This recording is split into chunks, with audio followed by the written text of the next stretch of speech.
14 साल में लोग 3-3 बार मास्टरबेट कर रहे हैं एक दिन में। मास्टरबेशन कोई ऐसी चीज नहीं है जिसको हम कॉम्पिटेटिव एस्पेक्ट से देखें कि तुम कितनी बार कर सकते हो कि मैं कितनी बार कर सकता हूँ। बहुत लोग बोलते हैं कि मास्टरबेशन इज हेल्दी, बहुत लोग बोलते हैं अनहेल्दी। मास्टरबेशन एक्सेस में हमेशा गलत है। पर एक्सेस कितना? हफ्ते का 2 बार इज नाइस, फाइन। अगर आप रोज एक दिन में हर दिन कर रहे हो, एक दिन में 2-2 3-3 बार कर रहे हो, it's not nice. Stop that right away. बच्चे जो हैं किस एज में मास्टरबेट करना शुरू करते हैं? 12 साल 13 साल से बच्चे मास्टरबेट करना स्टार्ट कर देते हैं। पेरेंट्स के साथ भी एक बैरियर रहता है, तो ऐसे में कहाँ जाएं? टीचर्स के पास जाना सही है नहीं है? कई टीचर्स तो कई बार रिप्रोडक्शन का चैप्टर भी ढंग से नहीं कर पढ़ाते देते हाँ। हैं। यस, जहाँ पे रिप्रोडक्टिव ऑर्गन्स बने हुए हैं, male penis and female vagina, and there it is skipped. Erectile dysfunction भी मास्टरबेशन से जुड़ा हुआ है। डेफिनेटली जुड़ा हुआ है। जैसे बचपन में जो आधा घंटे तक इरेक्शंस रहते थे, वो अब 30 साल पे नहीं रह रहे। सर आते हैं और 10 सेकंड रुकते हैं, आई गेट डाउन। जो एड्स होते हैं कि पतलापन ठीक करें, टेढ़ापन ठीक करें, इन सब चीजों में ना पड़ें। कोई मोटा और पतला कोई भी दवाई नहीं कर सकती। पर आप ये कह रहे हो कि फिर तावीज से टेढ़ापन ठीक नहीं होता? हाँ, मणियों से जरूर होता है। मैंने देखा है, मेरा एक पेशेंट मणि लगवा के आ गया था पीनस पे। क्या He बात had कर रहे हो? this Mani inside his skin। Masturbation करते हो तो टेढ़ापन होता, वरना नहीं होता। ये भी एक मार्केट में बात चल रही है। मास्टरबेशन 3 बार दिन में कर चुके हैं, 5 बार दिन में कर चुके हैं, 2 बार रोज कर रहे हैं। वेन्स जो ऊपर होती हैं वो हाथ के प्रेशर से दबने की वजह से कभी कभी डिसफंक्शनल हो जाती हैं। क्या मास्टरबेशन आपका स्ट्रेस रिलीफ देता है? ये बहुत होता था। कल एग्जाम है, कल इंटरव्यू है, बुखार है, लोग पता नहीं, लोग हर कारण चीज ढूंढ में, रहे हैं। हर चीज में मास्टरबेशन को एक रामबाण बना लिया है। एक ये साइकोलॉजिकल इफेक्ट है आपके दिमाग में। आपको प्लेजर का फील होता है, इन टर्न आपको लगता है कि स्ट्रेस भी चला गया। क्या सीनियर सिटीजन में भी ये दिखाई देती है? पीक सेक्स लाइफ जो होती है ना, वो 40 to 50 के बीच में होती है। लड़कों का अगर पता चल जाता है कि ये मास्टरबेट करते हैं, इट इज फाइन ना, ठीक है, लड़के हैं करते हैं। लेकिन जब फीमेल मास्टरबेशन के बारे में कोई भी बात आ जाती है तो फिर लगता है कि नहीं, शादी करा दो इसकी। फीमेल्स अपनी सेक्सुअलिटी को ऑब्जर्व करने के लिए मास्टरबेट करती हैं, तो इसको नॉर्मलाइज करना चाहिए सर। पता होगा कि जी स्पॉट किधर है, पता होगा क्लिटोरिस किधर है, पता होगा राइट वे क्या है। इट्स नॉट दैट कि ये this is not the right way. Bharat में 13 करोड़ लोग पॉवर्टी लाइन के नीचे रहते हैं। अगर अनएम्प्लॉयमेंट की बात करें तो 100 में से 83 अनएम्प्लॉयड यूथ हैं। दिल्ली की हवा बात करूं तो इतनी जहरीली है कि ये गैस चैम्बर बन गई है। ये सारा डेटा मुझे गूगल से मिला है। पर एक ऐसा टॉपिक है जिसके डेटा के लिए मैं गूगल पर रिलाई नहीं कर सकता, और आज बॉयज पॉडकास्ट में हम उसी टॉपिक पर बात करेंगे, सेक्स। एब्सोल्युटली।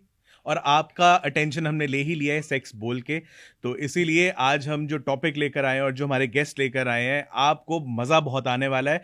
और जैसा कि इन्होंने कहा कि गूगल पे जो चीजें आपको नहीं मिलती है वो आपको यहाँ पर मिलने वाली हैं। बिल्कुल। तो बॉयज पॉडकास्ट में आज हमारे साथ हैं डॉक्टर संकल्प Jain, famous so much. Sexologist. Thank you. और डॉक्टर साहब, आज का जो टॉपिक है जी, वो अभिषेक का फेवरेट टॉपिक है, मास्टरबेशन। नहीं, आई थिंक सारे यंग लड़के जो हैं वो इस बारे में जानना चाहते हैं। जो थोड़े बूढ़े हो गए हैं वो शायद इसके बारे में बात नहीं करना चाह रहे। यही बात है जहां से हम शुरू करना चाहते हैं कि ये जो मास्टरबेशन है, ये वैसे तो अपने आप में एक बड़ा टैबू टॉपिक है, लेकिन फिर भी यूथ में काफी मजाक का विषय भी है। एब्सोल्युटली।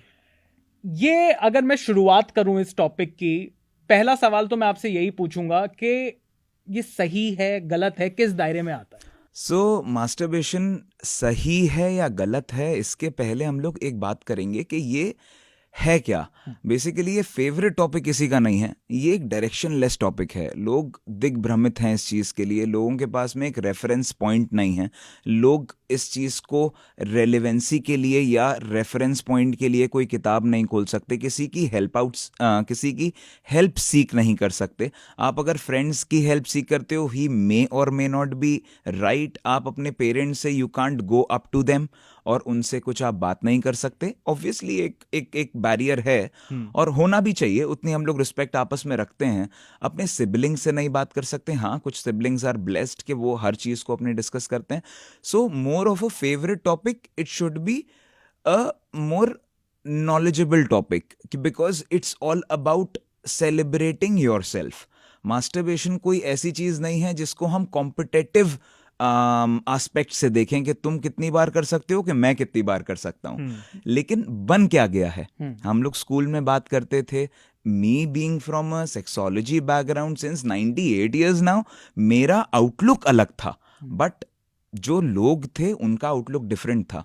वो नंबर्स के साथ में खेल रहे थे। स्कूल में जब थे तो मैंने इतनी बार किया, मैंने उतनी बार किया, so this will make it big, this will make it small, this will do your timing go, fascination वाली दुनिया और जो पॉर्न वाली दुनिया है, ये सब रेलेवेंस पॉइंट आदमी को क्या कर रहे हैं, कहीं ना कहीं उसकी मैस्कुलिनिटी की तरफ, कहीं ना कहीं उसकी मर्दानगी की तरफ एक डिटेरियोरेशन वाला एंड पे जा रहे हैं। एक ये नीचे की एक ग्राफ होता है ना, वो नीचे का ग्राफ जा रहा है।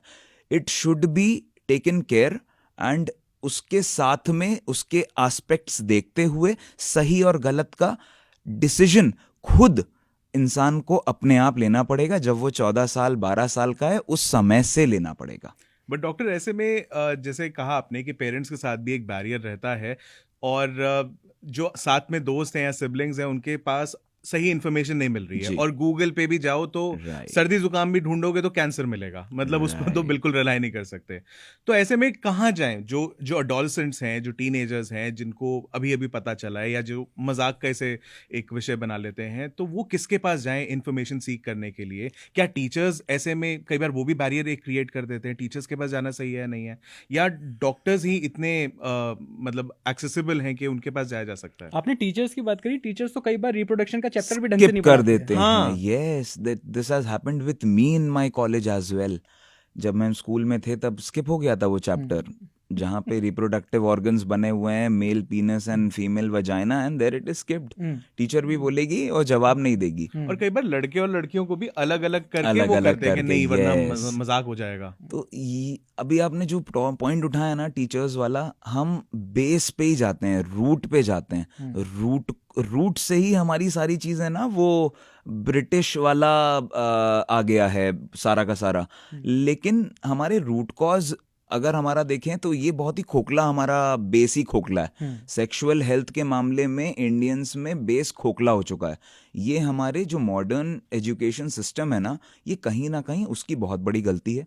हम अपने अगर एजुकेशन सिस्टम में जाएं, how Indus valley civilization has like made its university, made its things, and how जो हमारी नालंदा यूनिवर्सिटी है जिसके रिमेन्स ही नहीं बचे हैं, वहाँ की किताबें नहीं बची हैं, वो वहाँ से शुरू हो गया था। वहाँ तक हम सही चल रहे थे। उसके बाद जैसे ही वो एक बहुत बड़ा एक अनफॉर्चुनेट इंस्टेंस हुआ, वहां से ही चीजें हैं। लेकिन अगर हमारा बेस स्ट्रांग हो जाएगा ना, अगर हम शिव को ही जान लें, तो ही आप अपनी सेक्सुअलिटी को जान जाओगे। आप डिसाइड कर लोगे कि आपको मास्टरबेशन करना है नहीं करना है, आपको सेक्स करना है नहीं करना है, कब करना है, किसके साथ करना है, यू विल नो एवरीथिंग। हम महावीर को अगर देख लें, हम बुद्ध को अगर देख लें, हम अपने अगर रूट पुराण साइड अगर चले जाए ना, तो ही हमें पता लग जाएगा, हमारा बेस स्ट्रांग हो जाएगा। सो राइट और रॉन्ग के पहले, इंफॉर्मेशन गैदर करने के पहले, इट इज अ चॉइस कि आप उस तरफ जाना चाहते हो नहीं जाना चाहते। बहुत लोग नहीं जाते हैं, बहुत लोग। अब मैं अगर इसमें मैं अपनी हिस्ट्री के साथ में अपनी जो एक्सपीरियंस है अगर उसकी बात करूं ना, तो 14 साल में लोग 3-3 बार मास्टरबेट कर रहे हैं एक दिन में। बहुत लोगों ने किया होगा, बहुत लोगों ने सुना होगा। इट्स नथिंग अननेचुरल जो कि मैं बात कर रहा हूँ। लोग 24 साल के आते आते हुए 2-2 बार मास्टरबेट करते हैं। लोग 30 साल पे आके एक ही बार कर देते हैं उस चीज को, क्योंकि वो उनको एक डेफिसिट दिख रहा है, वो अपने आप में फील कर पा रहे हैं। अब 30 साल पे आके तो आपकी मैस्कुलिनिटी कहाँ गई? आपका तो प्लेजर पॉइंट वही बन चुका है। अब आप अगर इंटरकोर्स वाले पार्ट में आओगे, पेनिट्रेटिव सेक्स वाले पार्ट में आओगे, यू विल इजेक्ट अर्ली, और वहीं से हमारा कॉन्फिडेंस लो होना शुरू होता है। जो पुरुषार्थ का असली समय था, उस समय तो कर लिया मास्टरबेट, और जो हार्मोन था सब बाहर निकाल दिया। अब 30 साल पे आके हम एक ग्राउंड जीरो पे बैठे हुए हैं। अब क्या करूं? शादी भी खतरे में है, मेरी जवानी भी खतरे में है, और मोर ओवर आपका एक मेंटल स्टेटस डाउन होता जाता है, बिकॉज इट्स अ साइकोसेक्सुअल विभाग। साइकोलॉजिकल 50% है, सेक्सुअल पैथोलॉजिकल फिजिकल 50% है। बिकॉज माइंड लाइक आपको डायरेक्ट करता है to get like that orgasm वाला thing, those arousals. Ultimately your eyes see, your mind responds, and then only your body will act on it. तो अगर मैं शुरुआत से बात करूं, यंग पेरेंट्स भी कई ये वीडियो Right. देखेंगे, बच्चे जो हैं किस एज में मास्टरबेट करना शुरू करते हैं? वो जो हार्मोन्स हैं वो कौन सी एज में, किस टाइम पर ज्यादा नजर रखनी है पेरेंट्स को कि बच्चा किस तरफ जा रहा है? देखिए, age is not a barrier for this, ये चीज़ लेकिन घटती जा रही है जैसे जैसे हम ओवर्टली जो इंफॉर्मेशन बॉम्बार्डमेंट हमारे दिमाग पे हो रहा है ना, एक इंस्टाग्राम आप खोल लो और आधे घंटे में इंफॉर्मेशन पूरा आपका बॉम्बार्डमेंट हो जाएगा, जो ज़रूरी है, जो नहीं ज़रूरी है, कुछ भी कचरा भी आपके दिमाग में भर जाएगा। कोई On the filter नहीं है उसमें। कोई फिल्टर नहीं है उसमें। ऑन द कॉन्ट्रेरी, अगर हम पास्ट उसमें जाते तो उस समय इंफॉर्मेशन का इतना एक्सेस नहीं था। You will have to buy दो Sify CDs to access internet, उतने ही एमबीज मिलते थे, तो वो एक बहुत लंबा चीज था, और उसमें भी हम लोग वही प्रोजेक्ट्स देख लेते थे और साथ में कुछ उल्टी सीधी चीजें भी देख लेते थे, और ये सबने किया होगा। तो मोर ओवर इसके लिए रूट पे अगर जाएंगे तो अभी 12 साल 13 साल से बच्चे मास्टरबेट करना स्टार्ट कर देते हैं। मोर ओवर बहुत सारे पेरेंट्स ऐसे आ रहे हैं जो कि बता रहे हैं कि सर इसकी हेल्थ जा रही है धीरे धीरे। तो बच्चे की जब काउंसलिंग होती है, ही इज बहुत ज़्यादा नहीं, 10 साल का था, और 10 साल से वो मास्टरबेट रोज़ दिन में 5-5 बार कर रहा था। So how is it happening? Puberty तो हिट कर ही रही है ऑब्वियसली। गर्ल्स भी जो 13-14 साल पे प्यूबर्टी हिट करती थी, आज 12 साल पे प्यूबर्टी हिट कर रही है। They are getting their periods, they are getting their menses, so things are थोड़ा थोड़ा एज कम होता जा रहा है। तो बच्चे बहुत अर्ली एजेस पे डायरेक्शन लेस होते हैं, और डायरेक्शन लेस के साथ में when they feel something is there जो कि उनको एक प्लेजर वाली फीलिंग दे रहा है, वो अपनी आदत बना लेते हैं। देन दे डिस्कस, और फिर वो एक जो मिथ और मिसकम्युनिकेशन और मिसलीड करने वाली जो एक विशियस सर्कल शुरू होता है, वो हमारी जनरेशन को ही खोखला कर रहा है ऑल टुगेदर। अच्छा, ऐसे में पेरेंट्स अगर डिस्कवर करते हैं कि उनका बच्चा इस राह पे निकल चुका है जी, या, तो ऐसे में वो डील कैसे करें? क्योंकि मैंने जो बचपन में देखा है या जो आसपास दोस्तों को देखा है, अगर किसी के घर पे गलती से ऐसा कुछ पता लग गया कि वो मे बी पॉर्न देख रहा है या उसने मास्टरबेशन शुरू कर दिया है, उसको डंडे ही पड़ते थे उसके बाद कि डेफिनेटली। ये क्या क्या कर रहे हो तुम। बट क्या इसका कोई और तरीका है समझाने का या बताने का कि नहीं कोई बात नहीं, ताकि वो ऐसा ना हो कि एक रिबेलियन की तरह उसको देखने लगे और सोचे कि नहीं यार अब तो मैं करूंगा। और क्या इसमें ये भी प्रॉब्लम पेरेंट्स फेस कर रहे हैं कि अगर वो इसको नॉर्मलाइज करें तो बच्चा उस एज में उसको उसके कई और मायने निकाल सकता है कि यार सब कुछ नॉर्मली है? पेरेंट्स के लिए बहुत मुश्किल है। मैं मेरी बड़ी बहन है, उनकी बेटी है, वो भी अपने से बच्ची से बात नहीं कर पाती है। वो भी अगर कोई सवाल पूछती है, वो जवाब नहीं दे पाती है। दे डायरेक्ट टुवर्ड्स मी और my father, because we are there, मतलब हम काम ही वही है हमारा, Professionals. ठीक है, प्रोफेशनल्स हैं उस चीज़ के। तो ऑल टुगेदर हम जितना आसानी से वो स्लिप इन कर जाते हैं, हम क्या क्या बात कर सकते हैं, किससे क्या कर सकते हैं, बच्चों से कर सकते हैं, और वो एम्बेरस भी नहीं होंगे। ऑन द कॉन्ट्रेरी, अगर पेरेंट्स की बात करें ना, तो इतना आसान नहीं है। इसके लिए पुराने समय में एक वो वाला एक पैटर्न चलता था, हर घर में चलता था, कि एक एक्सरसाइजिंग वाला सुबह का टाइम होता था, जब एक दूसरे के आप बॉडी मसाजेस करते थे, या फिर अगर बाप बेटे अगर साथ में हैं, या मम्मी या बेटी साथ में हैं, एक्सरसाइज करते थे साथ में, आपकी पूरी सारी चीज़ों को देखते थे कि इफ़ सारी चीज़ें ठीक हैं कि नहीं हैं, और अगर कहीं पे भी कोई प्रॉब्लम है, तो वो एक पार्ट होता था जब बच्चे कम्युनिकेट करते हैं आपस में, when you are together alone exercising, like celebrating your body. तो ये सारे टाइम पे बहुत चीज़ें आप निकाल के बता सकते हो, या फिर अगर आप देखते हो कि वो सामने बच्चा पेन फील कर रहा है वहाँ पे, यू कैन आस्क। सो ये वहाँ से ये एक चेन सिस्टम है। ऐसा नहीं है कि हम डायरेक्टली उसको वो कर सकते हैं, कॉन्कर कर सकते हैं। धीरे धीरे आपको आगे बढ़ना पड़ेगा, इजी रखना पड़ेगा। आइदर ऑफ द माँ बाप, either of the parents are suppose to, एक उनमें से एक ऐसा होना चाहिए जो बच्चे के हर लेवल पे जाके बात करे। एक स्ट्रिक्ट हो सकता है, लेकिन एक को ऐसा होना पड़ेगा, वरना हम बहुत हद तक जितना भी ये बचपन में ट्रॉमास सहे हैं, बहुत सारे बच्चों ने सहे हैं, और वो आज तक उनके माँ बाप को पता नहीं है, लेकिन उनकी पूरी लाइफ उस चीज़ से एक नॉक करती रहती है कभी भी। बहुत लोग एसेक्सुअल हो गए हैं इस चीज़ की वजह से, कि that was a feeling of pain बचपन में, मैं उस चीज़ को अब नहीं जाना चाहती या चाहता। तो बहुत सारे ऐसे केसेस आए हमारे पास में। शुरुआत बचपन से ही होगी। बच्चों को इरेक्शंस तो 1.5 साल 2 साल के बच्चों को भी आते हैं, ऐसी बात नहीं है। इरेक्शंस होते हैं when they want to pee, so they also feel that they are also छुपाओफाइंग, और ये छुपाते हैं अपनी कि भाई ऐसा ही चल रहा है। तो उस समय से स्टार्ट करना पड़ेगा। बहुत आसान है और बहुत ईजी है कि किसी की भी, अगर आप हाथ में दर्द हो रहा है ना बच्चे को, आप अगर उसको पैल्पेट करके फील कर रहे हो ना कि बेटा यहाँ हो रहा है, बेटा वहाँ हो रहा है, तो आप उस प्राइवेट पार्ट को भी पैल्पेट कर सकते हो, बच्चे को इजी बना सकते हो। और अगर बचपन से इजी रहेगा बच्चा, आगे आपको पैल्पेट करने की ऑब्वियसली जरूरत नहीं पड़ेगी, बट वो बताना जरूर शुरू कर देगा, मम्मी यहाँ दर्द हो रहा है, हाँ। या मम्मी यहाँ कट हो गया है, या मम्मी यहाँ इन्फेक्शन हो रहा है, या पापा यहाँ ये हो रहा है। सो ये छोटी छोटे चेंजेस, क्योंकि वो डॉक्टर के पास नहीं जाएगा, अल्टीमेटली इन्फेक्शन बढ़ जाते हैं इन सब चीज़ों में। और एक 20 साल के लड़के के भी इन्फेक्शंस बढ़ जाते हैं। ये मैं कोई बचपन की बात नहीं कर रहा हूँ, क्योंकि वो सामने नहीं आएगा, वो फैमिली डॉक्टर के पास नहीं जाएगा। Who would want to like put the underwear down before anyone. बिल्कुल। तो ये एक चैलेंज है, बचपन से स्टार्ट करना पड़ेगा। जैसे कि हमारे यहाँ पे था, हमारे दादाजी बोलते थे लंगोट के बेटा पक्के रहना। मेरे को बचपन में समझ ही नहीं आता था, 8 साल का मैं, क्या होता है लंगोट और क्या होता है पक्के रहना। तो वो चीज़ बाद में धीरे धीरे खुद रियलाइज हुई। व्हेन योर पेरेंट्स से something you tend to ignore, और बाद में वो चीज़ आपको समझ में आती है, यार उस समय कहा था कुछ सही था, कि भाई बहुत ज़्यादा मल्टीपल सेक्सुअल एक्टिविटीज़ या multiple partners makes your brain somewhere go comparative, उस पे ले जाते हैं एस्पेक्ट्स पे।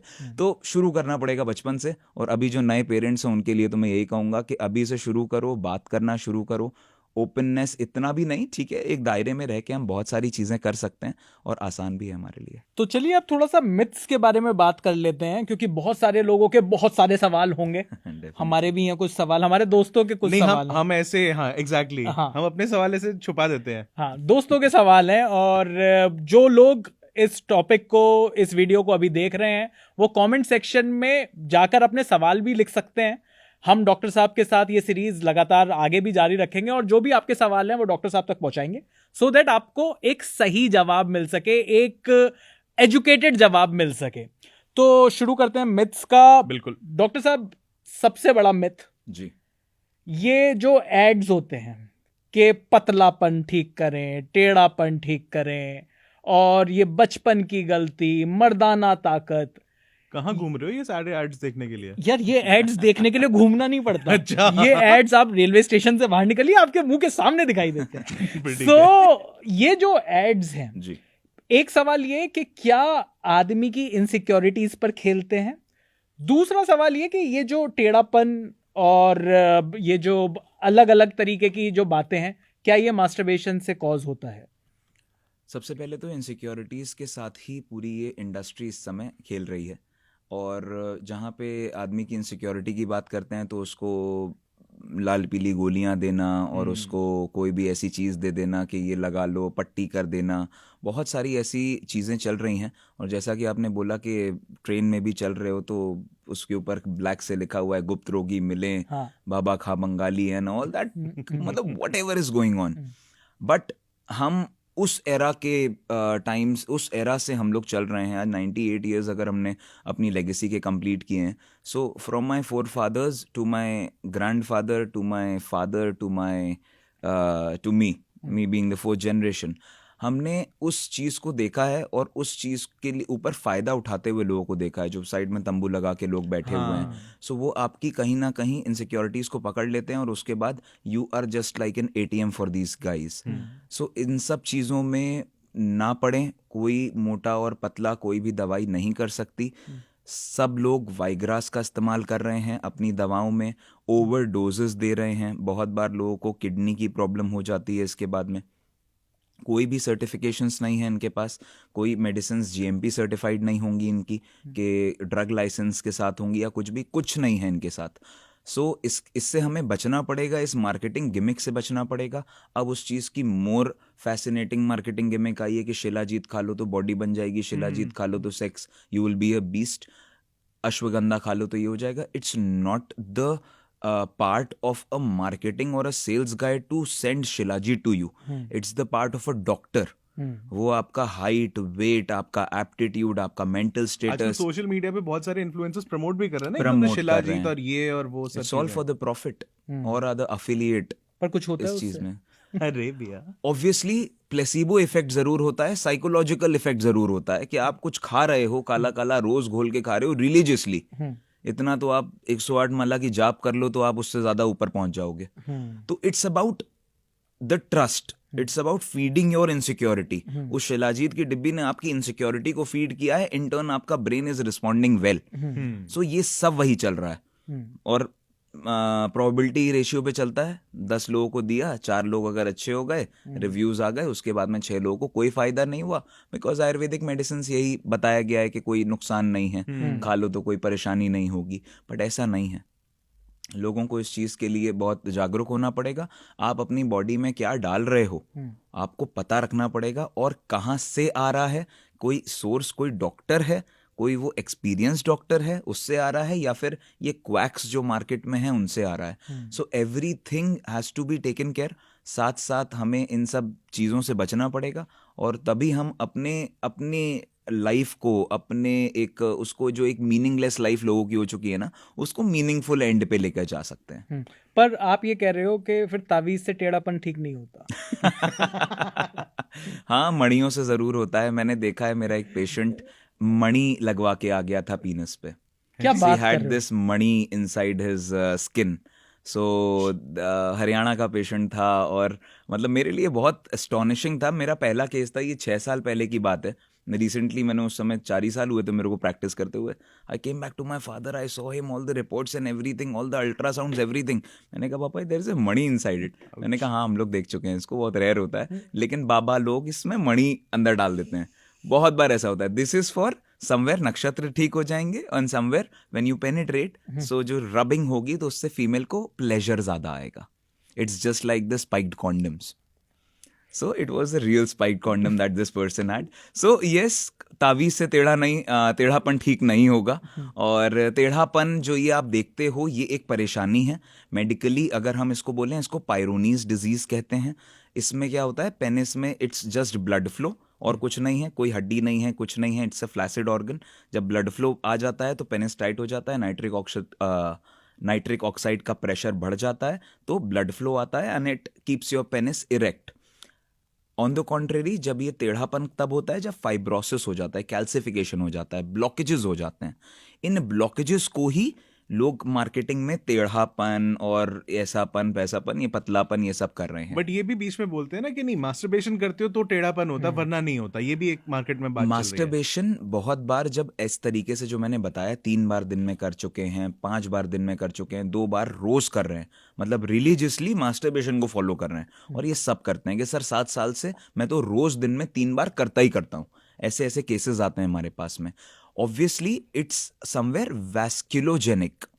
एक चीज होती है साइकोजेनिक, एक चीज होती है वैस्कुलोजेनिक। तो जो पेनिस के ऊपर आप अपनी वेन्स देखते हो ना, ऊपर ही ऊपर, जो आप अगर यहाँ पे भी वेन देख रहे हो ना, अपने हाथों पे जो मसल के बाद आती है, दैट्स वेन्स। आर्टरीज नीचे होती हैं, तो आर्टरीज को इतना फर्क नहीं पड़ता है, लेकिन वेन्स जो ऊपर होती हैं वो हाथ के प्रेशर से, दबने की वजह से कभी कभी डिसफंक्शनल हो जाती हैं, उसमें कैल्सिफिकेशन हो जाता है, उसको टेढ़ापन कहते हैं। इन टर्म अगर हम टर्मिनोलॉजी यूज करें, वैस्कुलोजेनिक इरेक्टाइल डिसफंक्शन। तो वो चीज को ट्रीट करने के लिए मेडिकली कोई भी रास्ता नहीं है सिवाय वाइग्रास के। था, अब मैं बोलूंगा, अब जो हम लोग टेक्नोलॉजी इतने सालों से, 24 सालों से एक टेक्नोलॉजी लेकर आए, Erecti Care Pro. So this is a non invasive procedure, और मेरे फादर ने इसके ऊपर 24 साल शोध किया, और अब ये टेक्नोलॉजी इतनी काबिल है। ये क्या है, मोनोक्रोमैटिक नैनो पार्टिकल्स टेक्निक है ये। तो ये टेक्नोलॉजी जब काम करती है, पेनाइल ऑर्गन मशीन के अंदर जाता है, आप पहले दिन पे आप अपने ब्लॉकेजेस को अपनी आंखों से देख सकते हो। All those calcifications without any injections, without any cut, कोई सुई चीरे बिना आप अपने पेनिस पे देख सकते हो। सो ऐसे तो ट्रीट होता है मेडिकली, हमने उसकी साइंस बैक्ड पेटेंट्स और सारी चीजें करी हैं, लेकिन आई डोंट नो ये एड्स वाले लोग गोली दे के कैल्सिफिकेशन कैसे हटा सकते हैं। फिर तो कार्डियोलॉजी विभाग में डॉक्टर्स ऑपरेशन ना करें, वो गोली दे दें, सारे ब्लॉकेजेस बाहर।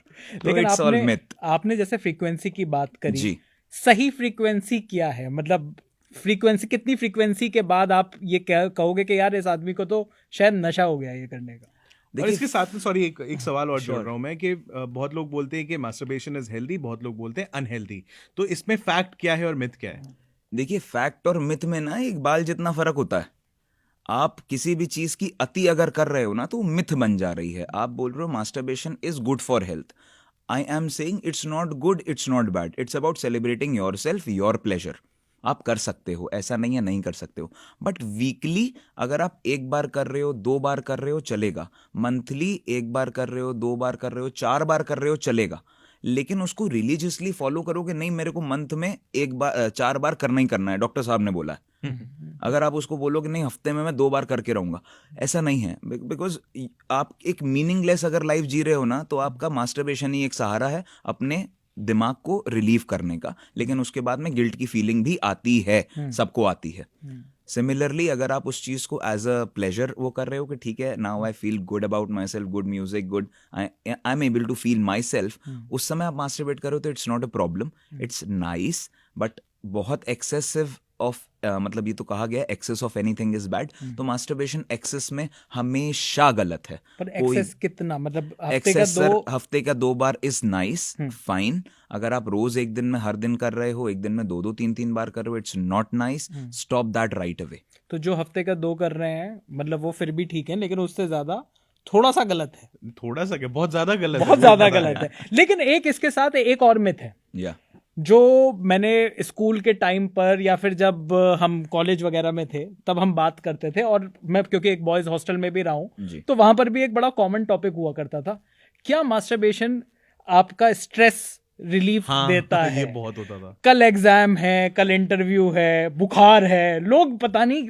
लोग कारण ढूंढ रहे हैं, हर चीज में मास्टरबेशन को एक रामबाण बना लिया है। हाँ, कभी भी ऐसा नहीं है कि मास्टरबेशन आपको प्लेजर देता है, यस, बिकॉज वो आपके उन हार्मोन्स को रिलीज करवाता है जो कि आप एक संभोग वाले हार्मोन्स होते हैं और चीज़ें होती हैं, वो अच्छा वो है, लेकिन स्ट्रेस लेवल्स क्या है, कॉर्टिसोल लेवल्स हैं, वो आपके कोई भी रिलीज कम या ज़्यादा नहीं होते। हम बहुत सारी स्टडीज़ भी हैं, NCBI की स्टडीज़ हैं, पोस्ट मास्टरबेशन आपने कॉर्टिसोल लेवल्स की जांच करी, प्री मास्टरबेशन करी, कोई भी चेंजेस नहीं आते हैं उसमें, लेकिन एक ये साइकोलॉजिकल इफेक्ट है आपके दिमाग में, आपको प्लेजर का फील होता है, इन टर्न आपको लगता है कि स्ट्रेस भी चला गया, because that is a diversion.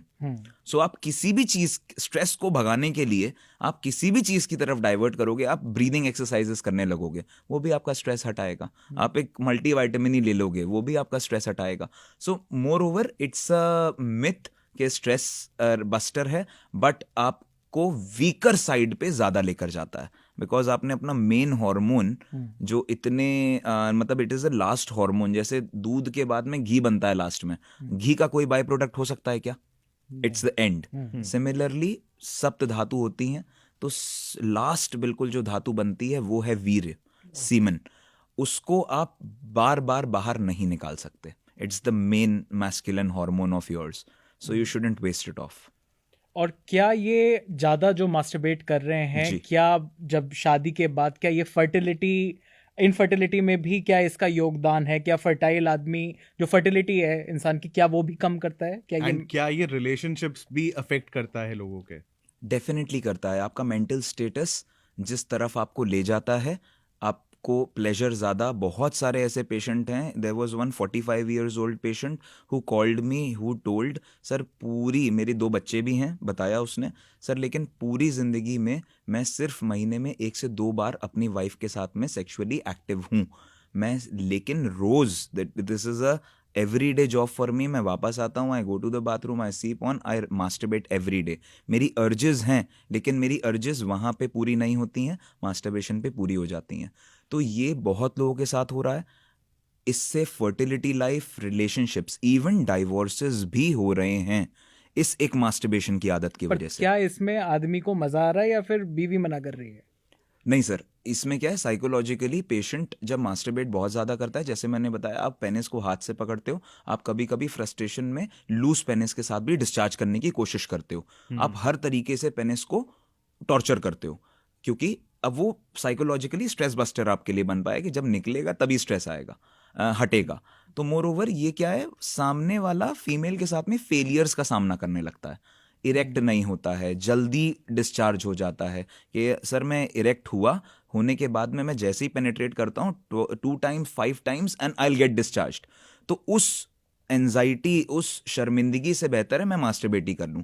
So it's a psychological thing going on. एक डिस्फंक्शन वो कर चुका है, अब उस डिस्फंक्शन से बचने के लिए, उस शर्मिंदगी से बचने के लिए वो रोज मास्टरबेट कर रहा है. सो इन टर्न डाइवोर्स होकर ही रहेगा. कहीं पे भी कैसे इरेक्टाइल होगा. डिस्फंक्शन भी मास्टरबेशन से जुड़ा हुआ है. डेफिनेटली जुड़ा हुआ है. जैसा कि मैंने बताया कि vasculogenic erectile dysfunction, when you try to hamper your veins. कभी भी आप इस हाथ को ना रोज मोड़ोगे अगर, और 1 साल तक एवरी डे आप इसको मैक्सिमम फुल पावर पे मोड़ो, आपके एक कांस्टेंट दर्द बैठ जाएगा आपके शोल्डर में. जनरल सी चीज है. आप किसी भी चीज के ऊपर अगर पुश करोगे, सिमिलरली पेनिस के साथ है. तो पेनिस को अगर आप रोज इतना ज्यादा टॉर्चर कर रहे हो, रोज अगर ऐसा कर रहे हो, तो आपके लिए वो इरेक्टाइल डिस्फंक्शन क्या, वैस्कुलोजेनिक इरेक्टाइल डिस्फंक्शन बनता है, जहां पे ब्लॉकेजेस, जहां पे समय से पहले पेनिस में ब्लड सप्लाई होती तो है, लेकिन समय से पहले ड्रेन ऑफ हो जाती है. जैसे बचपन में जो आधा घंटे तक इरेक्शंस रहते थे, वो अब 30 साल पे नहीं रह रहे. सर आते हैं और 10 सेकंड रुकते हैं, आई गेट डाउन. सो इस तरीके की जब प्रॉब्लम्स आने लगती हैं ना पेशेंट, और 95% पेशेंट के साथ ये प्रॉब्लम है कि सर सस्टेन नहीं होता. सर अगर रिटेंशन पावर हो जाए तो मैं तो सब कर सकता हूं. मैं आज भी, मेरे को मॉर्निंग वुड आता है, मेरे को मॉर्निंग बोनस आते हैं. सो ये लोगों की बचपन की गलतकारियां हो गई, ज्यादा हो गई, लेकिन अब उसके ऊपर रो नहीं सकते. अब उठना पड़ेगा और जलवा दिखाना पड़ेगा. जैसे वो गाना है ना, उठ जरा जलवा दिखा अपना. तो सही में बेताब है दुनिया आपकी एक वो पावर देखने के लिए. So you have to work on yourself. अपनी रूट कॉज पे जाओ. रोना नहीं है उस चीज की वजह से. मास्टरबेशन सबसे पहले बंद कर दो. हेल्दी लाइफस्टाइल पे आ जाओ. अपनी स्लीप साइकिल्स सुधार लो. और अगर आपने अपने आप का चार्ज ले लिया कि सर मैं कहीं ना कहीं से टारगेट लिया है कि मैं डायग्नोस कराऊंगा, मैं ट्रीट होके देखूंगा, मिथ में मत पड़ो, गिमिक्स में मत पड़ो. समझो, डॉक्टर से सवाल करो. अगर आप ऐसा करते हो तो आप एक बेटर एंड पे ले जा रहे हो अपने लाइफ को, और एक मोर मीनिंगफुल लाइफ पे ले जा रहे हो. डॉक्टर साहब, ट्रीटमेंट क्या है फिर इस चीज का? वैस्कुलोजेनिक ईडीज बहुत बार ब्लॉकेजेस डिपेंडेंट ही होते हैं, और मास्टरबेशन के जो एंड रिजल्ट होते हैं वही वैस्कुलोजेनिक है. आर्टरीज बहुत बार इस चीज से मतलब जो सप्लाई करता है वो बहुत बार हिंडर नहीं होती हैं. ऐसा डॉपलर्स में, स्टडीज में भी देखा है. तो आप अपनी लाइफस्टाइल सुधारें. 3 चीजें आप कर सकते हो. स्लीप साइकिल, सबसे पहले आप अगर you are hitting the bed at 9 in the evening, आप अगर 7 बजे तक खाना खा रहे हो, तो आपकी बॉडी को ऑप्टिमम टाइम मिल रहा है हील करने का. आपके जितने भी ब्लॉकेजेस हैं बॉडी खुद ब खुद हील करती है. There is a process called angiogenesis, नई नसें बनने की प्रक्रिया शरीर में. वो आपके हार्ट में भी होगी. वो आप कहीं पे कट जाता है ना, तो आप देखते हो कि यार मेरा हील हो गया. तो that is angiogenesis going on. अगर वो कट बॉडी हैंडल कर सकती है, तो वाई नॉट आपके पेनिस के ब्लॉकेजेस. कुछ प्रोटोकॉल्स हमने डिजाइन कर रखे हैं. मोर ओवर जनरल प्रोटोकॉल्स भी हैं वो. तो कुछ एप्लीकेशंस हम लोग वो कराते हैं, गोल्ड पार्टिकल्स को पेनिट्रेट कर देते हैं स्किन पे. तो that works as a stent. जैसे कार्डियोलॉजी विभाग में लोग स्टेंट डाल देते हैं. तो इतनी नसें, बहुत बाल जितनी पतली नसें हैं. तो छोटी छोटी एक प्रोटोकॉल्स अगर हम बोलें, अगर उनको ही आप कर लें, अपने स्लीप साइकिल को डायरेक्ट कर लें, और डाइटरी चेंजेस कर दें. अपने खाने में नाइट्रिक ऑक्साइड बढ़ाना है शरीर में. नाइट्रिक ऑक्साइड बढ़ेगा तभी पेनिस फूलेगा, फूलेगा तभी ब्लड फ्लो आएगा. तो अल्टीमेटली हमें पेनिस में ब्लड फ्लो लाने के लिए जो जो चीजें हम कर सकते हैं, कोई भी यूट्यूब पे लौंग का पानी और लौंग का तेल और ये सब, डोंट गो देयर. आपकी बॉडी के हिसाब से डॉक्टर बताएगा आपकी कौन सी लौंग आपके लिए ठीक है. डॉक्टर आपको बताएगा कौन सी आपकी टाडालाफिल चलेगी कि सिल्देनाफिल चलेगी. तो ये सब चीजें डॉक्टर के ऊपर थोड़ा छोड़ें. ट्रस्ट करें. जो भी पर्सन अच्छा लगता है, जो भी डॉक्टर अच्छा लगता है, ट्रस्ट करें. उसको डिसाइड करने दें क्या चाहिए. वो मिनिमलिस्टिक अप्रोच के साथ चलेंगे, क्योंकि पढ़े लिखे हैं तो थोड़ा तो जानते ही हैं. तो और अपने डाइटरी चेंजेस में 50% अपने, मतलब आंख बंद करके, ये तो मैं कह रहा हूँ कोई नुकसान नहीं है, 50% अपने खाने को रॉ कर दें. रॉ वेजिटेबल्स, रॉ फ्रूट्स, जो भी खा रहे हो. आधा पेट भरेगा फैंसी चीज़ों से, dal roti spaghetti pasta anything whatever you want to eat. It has to be time dependent कि 12 घंटे में के अंदर ही खाओ. और दूसरा 50% रॉ से चेंज कर दो कि सैलेड की प्लेट बगल में चाहिए ही चाहिए. And with in 2-3 months you will feel the change in your self.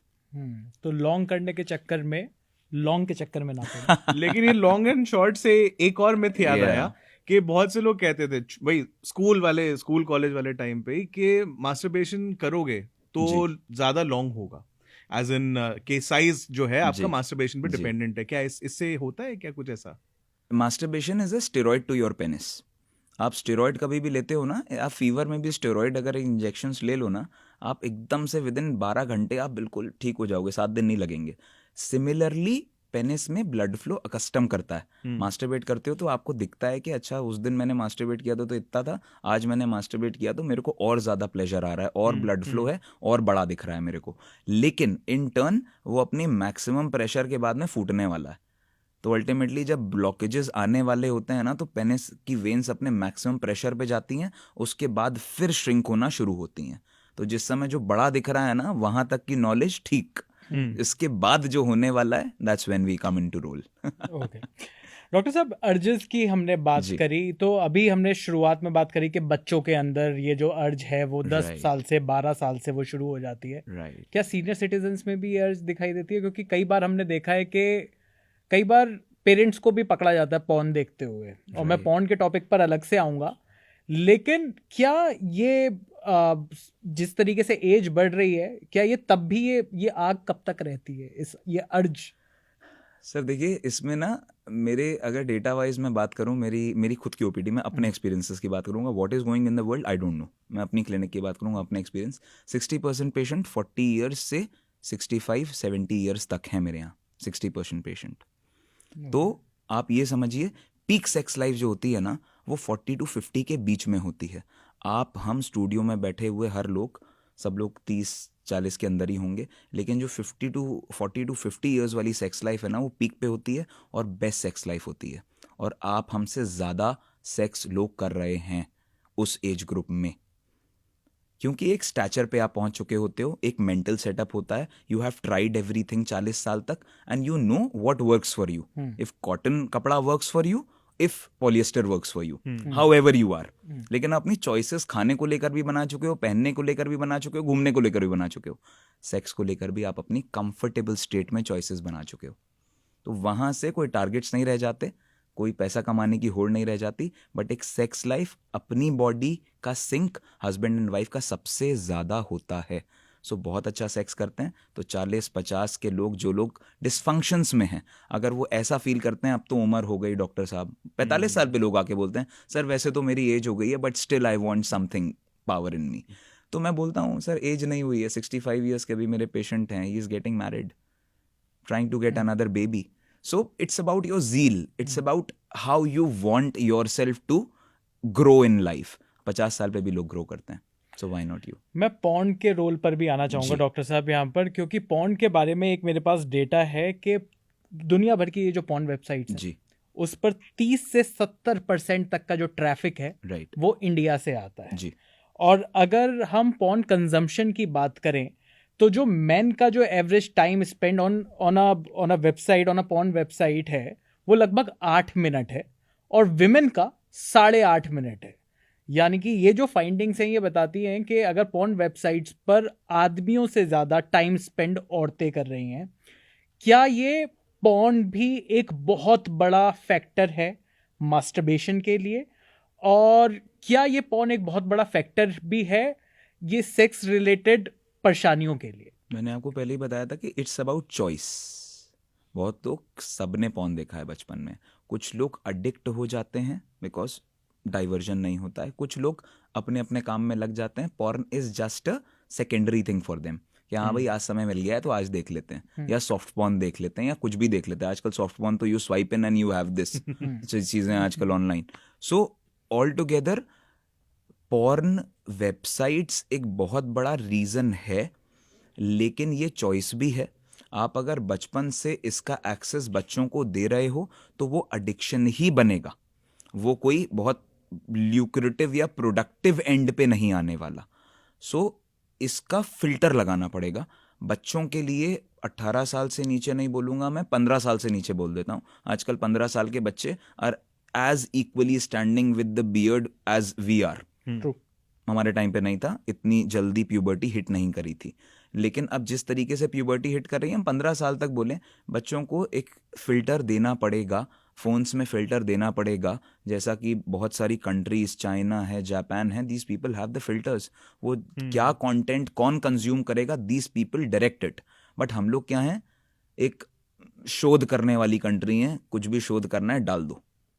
तो इंटरनेट तो दे दिया, फिल्टर नहीं दिया, तो जनरेशन्स खराब हो रही हैं।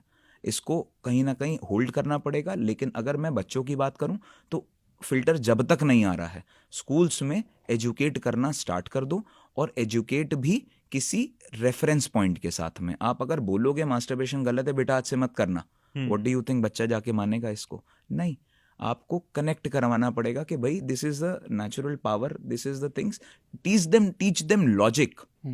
अगर आप लॉजिक उसको वो करते हो तो टीच देम अबाउट योनी। योनी क्या है? वजाइना को बहुत खूबसूरत शब्द है योनी। आप उसको vagina, oh my God vagina, he is talking about vagina, but एक छोटा सा वो रिप्रोडक्टिव सिस्टम उसको इतना बड़ा हवा बना दिया है कि आपको क्या लगता है कोई भी मैन मैस्कुलिनिटी के बाद में क्या क्या नहीं कर लेता है? You guys are conquering the social media, you guys are conquering podcast, जी इतना अच्छा काम कर रहा है, सब लोग इतना अच्छा काम कर रहे हैं। जब ये सब लोग चला रहे हैं ना, तो वाई कांट एक वो सिंपल सा सेक्सुअल ऑर्गन नहीं चला सकते? तो it's all about conquering it. Knowledge होगी तो कॉन्कर करेंगे ना, पता होगा कि जी स्पॉट किधर है, पता होगा क्लिटोरिस किधर है, पता होगा राइट वे क्या है। इट्स नॉट दैट कि ये this is not the right way. ऐसा नहीं है कि पॉर्न में जैसा ये रफ सेक्स चल रहा है ऐसा रियल लाइफ में नहीं चलता है। इट्स अबाउट कि रियल लाइफ में क्या होता है। जब आपको पता होगा तो रेफरेंस पॉइंट होगा। Porn to real life reference point है क्या? शिव भगवान तो पीछे नहीं पड़े रहते थे ना इस चीज के, लेकिन फिर भी शिवलिंग को हम लोग पूछते हैं जी। तो ये बहुत सारी चीजें हैं कि हर चीज का रेफरेंस पॉइंट हमें चाहिए। थोड़ा बहुत अगर हम लोग अपनी रूट्स पे जाएंगे, पढ़ेंगे, रेफरेंस पॉइंट मिलेगा, लॉजिक मिलेगा। हम अगर अर्जुन की तरफ जाएंगे और एक टारगेट्स की तरफ जाएंगे, उन सब चीज़ों को अगर हम अपने दिमाग में इनकलकेट करेंगे तो कहीं ना कहीं आदमी को अपनी ये हॉर्मोन्स बचाने की एक प्रेरणा मिलेगी। अभी कोई प्रेरणा स्तोत्र नहीं है सर, अभी सिर्फ मजे लो। वो अभी एक मेरे को बच्चा मेरे को बोलता है बहुत बहुत डिप्रेस था, रोज मास्टरबेट करता था, रोज अभी नाइटफॉल हो रहा है उसको कहता था, और वो इतना डिप्रेस था कि बड़बड़ा रहा था अपने उसमें। तो मेरे को बोलता है ऐसा ऐसा नीचे करके बोलता है कि मौज लो, रोज लो, नहीं मिले तो खोज लो। एंड ही केप्ट ऑन, वो किसी ने बताया होगा उसको, वो दिमाग में आ गया, रोज मास्टरबेट करता था इसी एक टर्मिनोलॉजी के पीछे। बात बहुत अच्छी है देखा जाए तो। राइट सर, मैंने कहा बहुत अच्छी लाइन बोल रहे हो बेटा तुम तो, लेकिन वही बात है कि वो बेचारा बिल्कुल पतला सा हो गया है, बहुत सारे हार्मोन्स लूज हो गए हैं, तो रहेगा क्या उसके शरीर में? बच्चों को नाइटफॉल्स हो रहे हैं। अब नाइटफॉल होने के बाद में रोज होता है उसको, कहता है सर मेरे को 15 दिन में 14 दिन नाइटफॉल होता है, मेरे को 30 दिन में 20 दिन तो होगा ही होगा नाइटफॉल सर, और ये मेरे को 3 साल से चला आ रहा है। मैं किससे बोलूं, मैं क्या करूं? और उसके बाद मैं चेक करने के लिए मास्टरबेट करता हूं रोज कि मैं ठीक हूं कि नहीं हूं। सो this is a chain reaction that is happening. अब बेचारे को बताओ तो मास्टरबेशन क्या है, बेचारे को बताओ तो नाइटफॉल क्या है, कि बेटा 3 बार से ज्यादा अगर हफ्ते में नाइटफॉल हो रहा है, go see a doctor, something is wrong. लेकिन डॉक्टर बोलेंगे भाई क्या, और ये सब हंसी के पात्र बन जाएंगे, कौन अपने फैमिली में डिस्कस करेगा इस चीज़ को। सो जैसे गायनेकोलॉजिस्ट हैं, छोटी छोटी प्रॉब्लम्स के लिए फीमेल की, कहीं ब्लीडिंग हो गई, कहीं एबनॉर्मल मेंसेस हैं, कुछ भी है, पीसीओडी है, सब लोग बात करते हैं, और यार मेरी वाइफ को पीसीओडी हो गया है, सब बात करते हैं। कोई फीमेल ऐसी है जो बोलती है यार मेरे हस्बैंड को इरेक्टाइल डिसफंक्शन हो गया?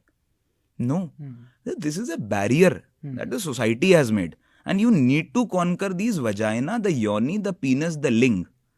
योनी और लिंग को कॉन्कर करना जरूरी है, that's the part of your life. Sir इसमें अब फीमेल सेक्सुअलिटी पे भी आ गए हैं, तो एक सोसाइटी ने बैरियर ये भी बना रखा है कि लड़कों का अगर पता चल जाता है कि मास्टरबेट करते हैं, इट इज फाइन ना, ठीक है लड़के हैं करते हैं, 2 थप्पड़ मारेंगे ठीक हो जाएंगे, ये सोसाइटी ने बना रखा है, मैं नहीं कह रहा हूँ।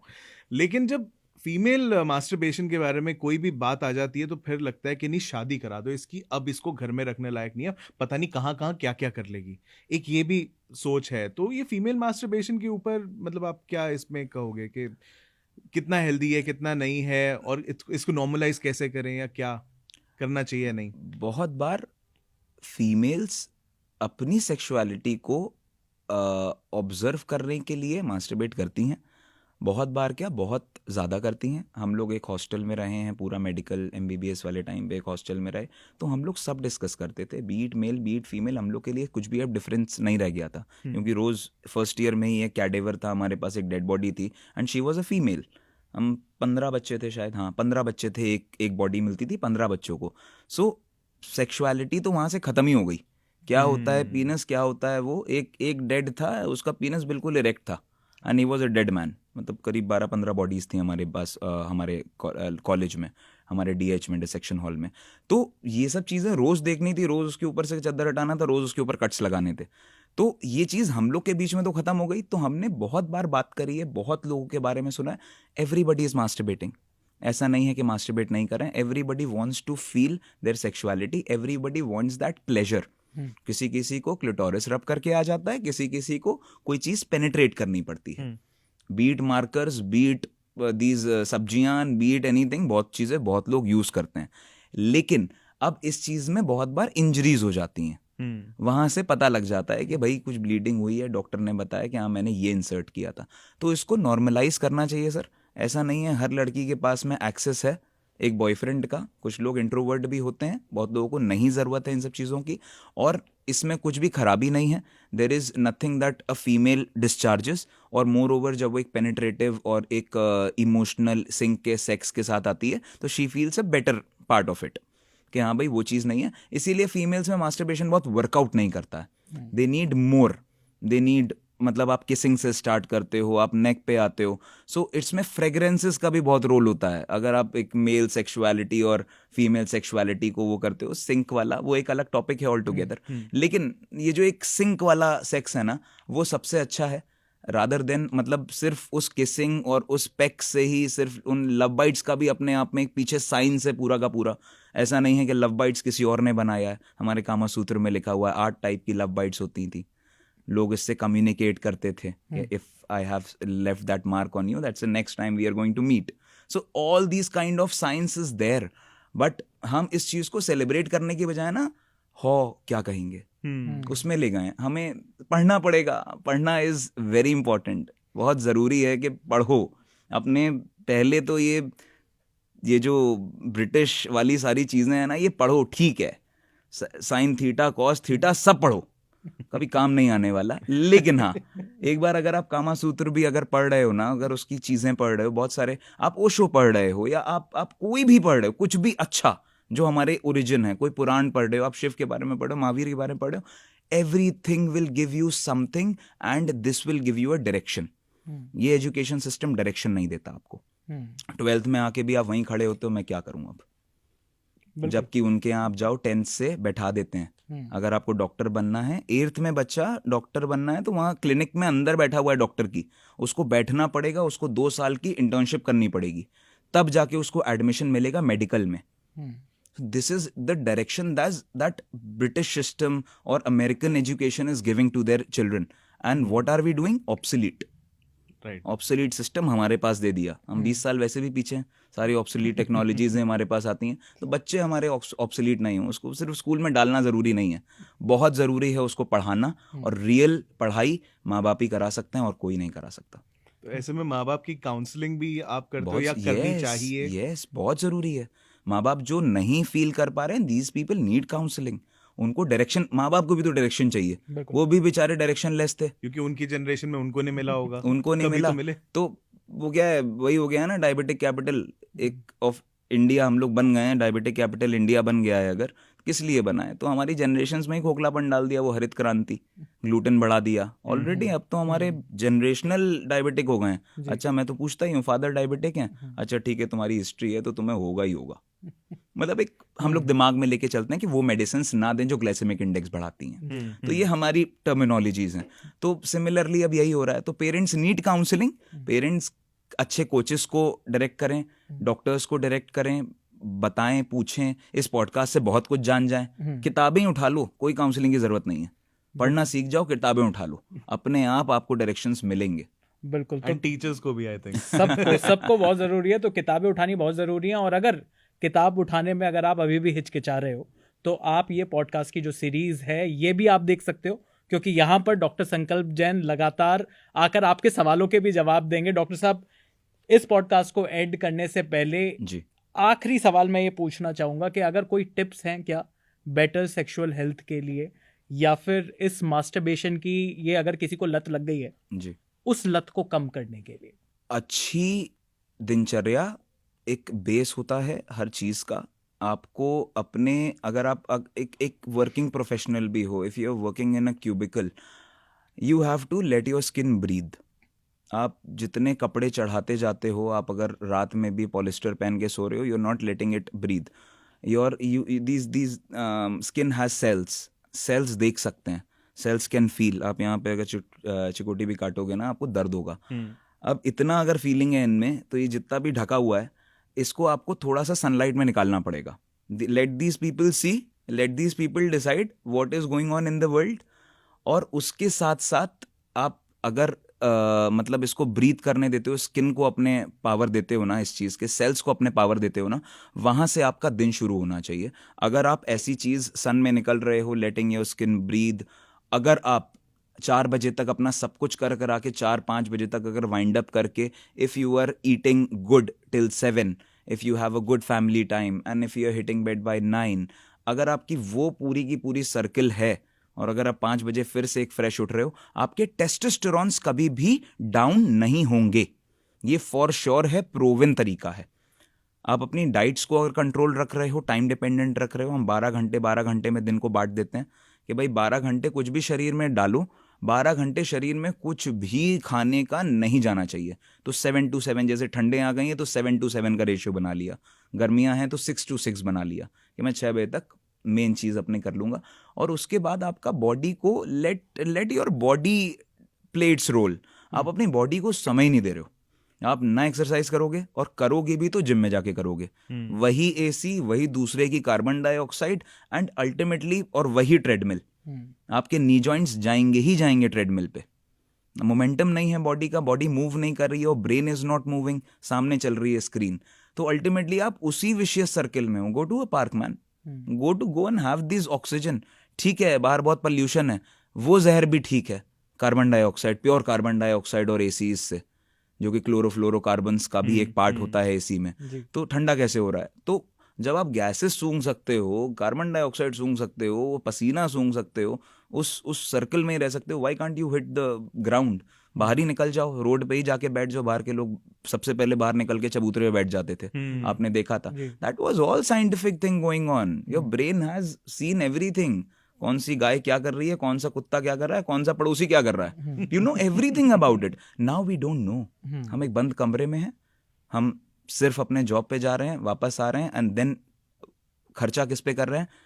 डिप्रेशन पे, कोचेस पे, जिम वाले पे, पर्सनल ट्रेनर पे. इस चीज़ के लिए नहीं कमा रहे हो आप, ट्रस्ट में.